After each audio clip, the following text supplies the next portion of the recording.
Boa tarde a todos. Bom, inicialmente eu gostaria de agradecer o convite do deputado Rafael Favato para falar aqui em nome da Defensoria Pública e agradecer o trabalho que essa casa faz e aos avanços que têm sido obtidos ao longo do tempo pela Defensoria Pública com o trabalho dessa casa, ressaltando que ainda há muito a se fazer para que se alcance o que prevê a Constituição Federal. Pois bem, quando se fala de Defensoria Pública, muitas vezes não se sabe exatamente do que se trata.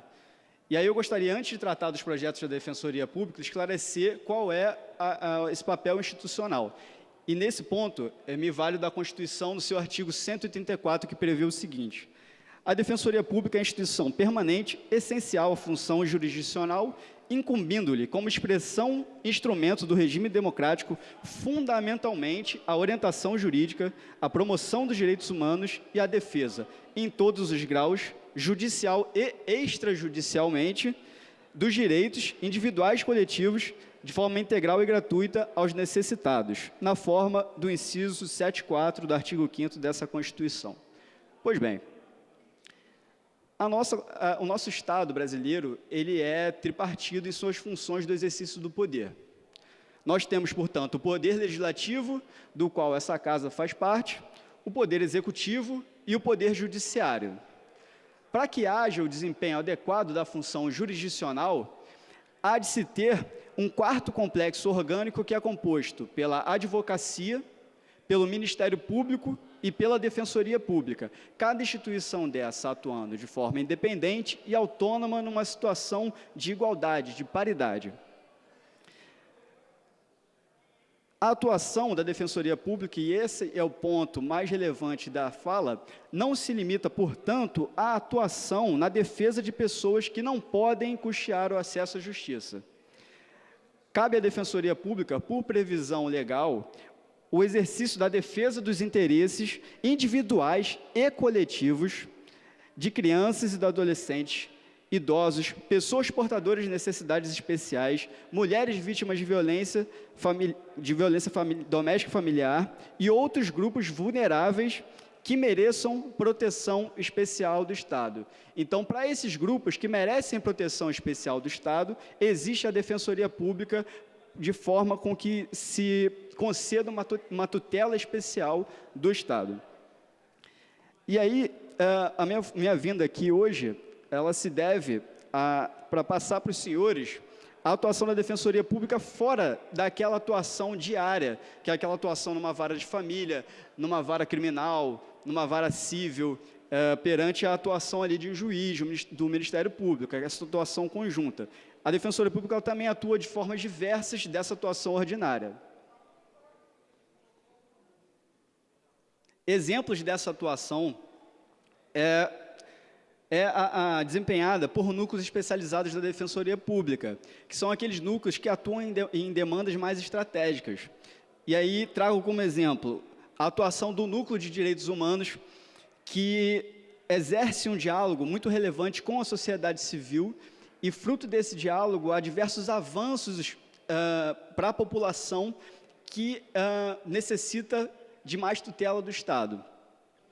Além disso, o Núcleo de Defesa Agrária e Moradia também atua em diversas situações específicas que demandam essa proteção específica e está organizando, inclusive, a primeira Semana Capixaba de Direito à Moradia Digna, entre os dias 6 e 8 de abril, ou seja, de amanhã até sexta. Gostaria de trazer também o grupo de trabalho da Defensoria Pública no grupo de trabalho do Rio Doce, que prevê a assessoria, a assistência jurídica à população pobre da Foz do Rio Doce. Então, a Defensoria Pública proporciona, indo até essas localidades, o acesso à justiça a populações extremamente vulneráveis.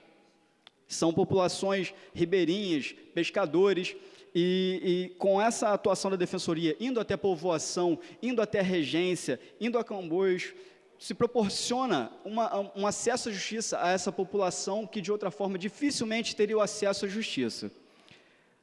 Há também o Núcleo de Defesa do Consumidor, isso é relevante para pontuar a relevância da Defensoria Pública, que recentemente ingressou com uma ação civil pública, e aí quando a gente fala de ação civil pública, a gente está lidando com uma ação, é um instrumento judicial que tutela o direito de inúmeras pessoas. Então, é um instrumento desburocratizador, que gera menos custos ao Estado e que foi utilizado para a Defensoria Pública recentemente, de forma a processar o BMG, tutelando o direito dos consumidores capixabas.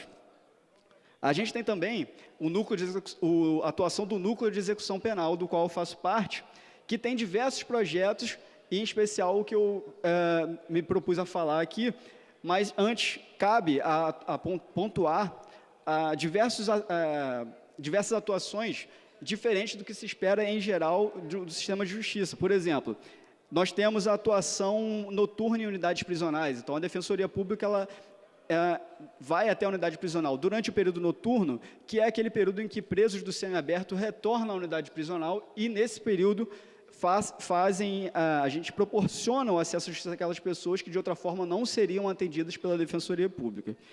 Temos também o Defensoria para Elas, que é uma atuação específica direcionada à mulher em situação de encarceramento, que a gente sabe que é uma população que por si só ela é mais vulnerável, não só pelo fato de estar encarcerada, mas pelo fato de ser mulher. E a gente sabe que o sistema carcerário ele é voltado para o público masculino, então as mulheres elas ficam numa situação muito mais delicada enquanto encarceradas. O Dignidade entre as Grades, que é voltado para a população LGBT, e a atuação da Defensoria Pública também no Cidadania nos Presídios, que é uma atuação em um projeto capitaneado pelo CNJ, que, em hombridade à Defensoria Pública, em uma situação de paridade com a Defensoria Pública, se volta para tutelar e conceder direitos em sede de execução penal de uma forma mais célere, de uma forma mais digna.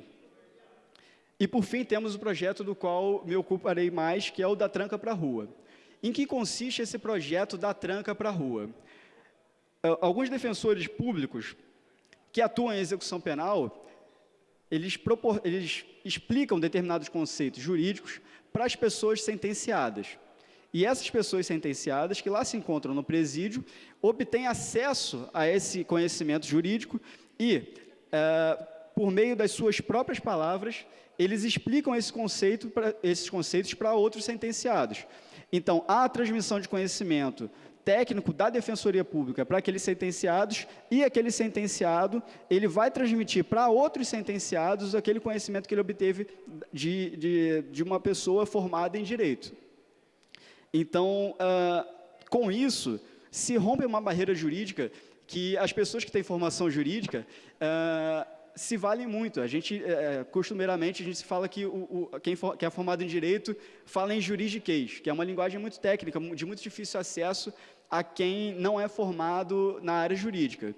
Então, com esse projeto, se visa romper essa barreira linguística, proporcionando o conhecimento daquelas pessoas presas, o conhecimento exato dos seus direitos, enquanto pessoa já condenada no sistema prisional. E isso não é uma atuação, digamos, estranha à Defensoria Pública. Por isso que é importante a gente pontuar que a Defensoria Pública ela não se limita à atuação em prol de quem não tem condições de custear o acesso à justiça. Também é função legalmente prevista da Defensoria Pública a promoção, difusão e conscientização de direitos humanos, cidadania e do ordenamento jurídico. Portanto, é uma função legal prevista para a Defensoria Pública a difusão do ordenamento jurídico. É importante ressaltar que essa prática ela foi agraciada com o Prêmio Inovare no ano de 2015. Então, a Defensoria Pública conseguiu uma projeção nacional para o sistema carcerário do Espírito Santo, e diga-se uma projeção nacional positiva. Não é estranho a essa casa que o Estado do Espírito Santo vivenciou uma crise no sistema carcerário não há muito tempo atrás. Isso deixou marcas, e aí digo como uma pessoa que, pelo sotaque, percebe-se que eu não sou do Estado do Espírito Santo, mas quem está de fora do Estado do Espírito Santo tem uma percepção muito ruim do sistema carcerário daqui. E quando se projeta uma imagem positiva do sistema carcerário do Espírito Santo, se torna, digamos, mais indene aquela exposição anterior. faz com que aquela exposição negativa ela seja, de certa forma, amenizada.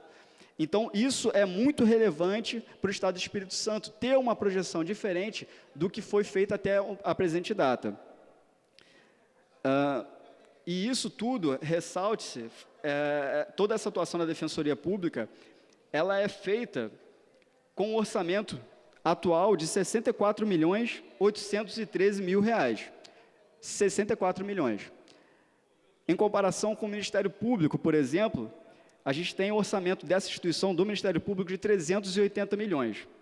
É uma parcela ínfima o orçamento da Defensoria Pública, e mesmo assim desempenha não só a função ordinária, como a função extraordinária, essa função de difusão do conhecimento jurídico, de difusão do ordenamento jurídico, dentre outras funções. E aí, nesse ponto, é importante também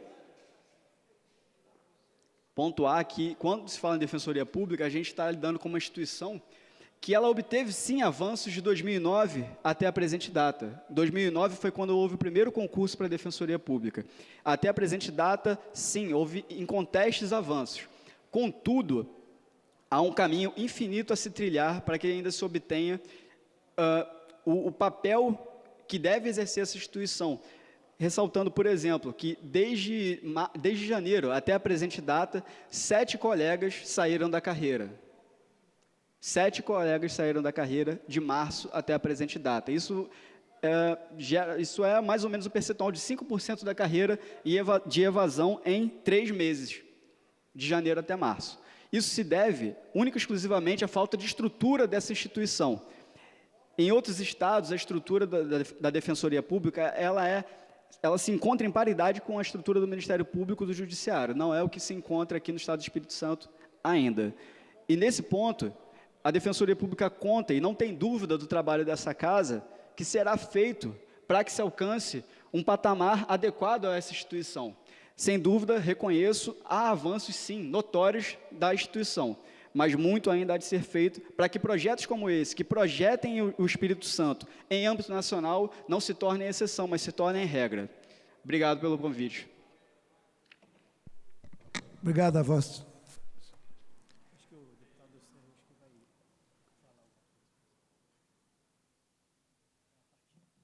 Pela ordem, presidente. Pois não, deputado. Gostaria de cumprimentar aqui o representante da Defensoria Pública.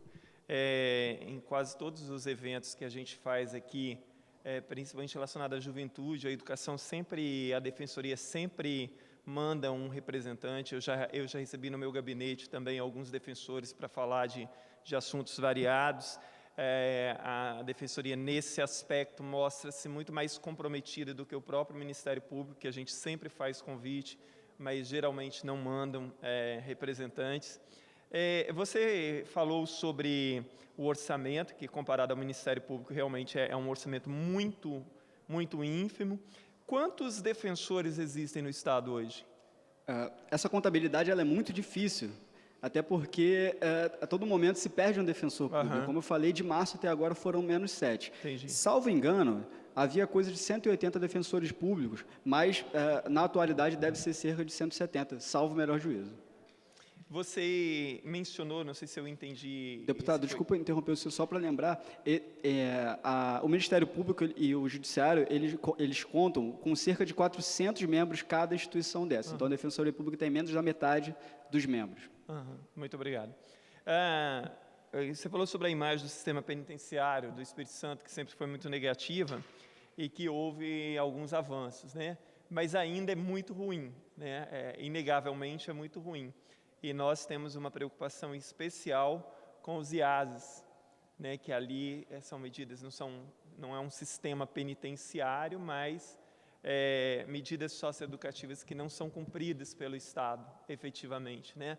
Eu sei que o Ministério Público, a Defensoria Pública, tem defensores que fazem um trabalho muito bom junto a alguns desses IASs, inclusive eu vou até procurar a Defensoria, porque nós vamos começar a fazer aqui um trabalho com isso. Eu sei que ele já tem muitos dados e a gente vai precisar disso, mas a imagem, em todo caso, ainda é muito ruim, né? Mas em termos é isso. Eu gostaria de parabenizar o trabalho de vocês, lá na Defensoria Pública. É muito esclarecedor também essas questões que vêm aqui, né, e é bom divulgar isso pela TV Assembleia, porque até mesmo eu, há até bem pouco tempo, eu tinha uma visão muito limitada da Defensoria e achava que a Defensoria só existia para defender quem não tivesse dinheiro para pagar advogado. Obrigado e parabéns pelo trabalho, parabéns pela sua explanação. Eu que agradeço. Ô, presidente, Pois não, deputado. eu queria fazer um registro que nós temos uma PEC em andamento, que já foi aprovada no primeiro turno. Só um minutinho, deputado. Agradeço, então, a Vossa Excelência, parabéns pelo pronunciamento, e os senhores prestam um grande serviço ao Estado, principalmente às classes mais humildes. Muito obrigado. Nós que Com agradecemos, relação Deputado, à Defensoria Pública mesmo, que eu estou fazendo a colocação.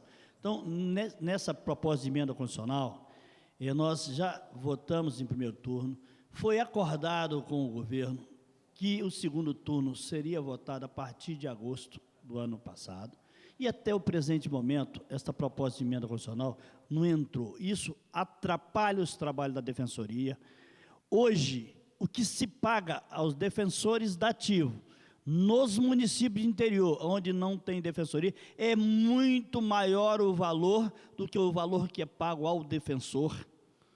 Portanto, eu só estou fazendo esta colocação porque eu vou cobrar do governo, cobrar do líder do governo, colocação em pauta na próxima semana da proposta de emenda constitucional para retornar e nós votarmos no segundo turno. Foi aprovada a unanimidade no primeiro turno e simplesmente travaram o andamento dessa proposta. Eu conversei com o defensor público geral, conversei com os membros da Defensoria Pública, que eu conheço de perto o trabalho da Defensoria, e conheço há anos, né, desde que eu estava delegado no interior do Estado, e sempre acompanhei todos os trabalhos de defensores com mais de 30 anos, que são meus amigos até hoje, e os defensores mais novos, que nós temos uma relação muito próxima. Então, presidente, é exatamente nesse sentido, eu estou aqui fazendo a colocação, que nós vamos colocar. O Renzo esteve aqui, o presidente da associação,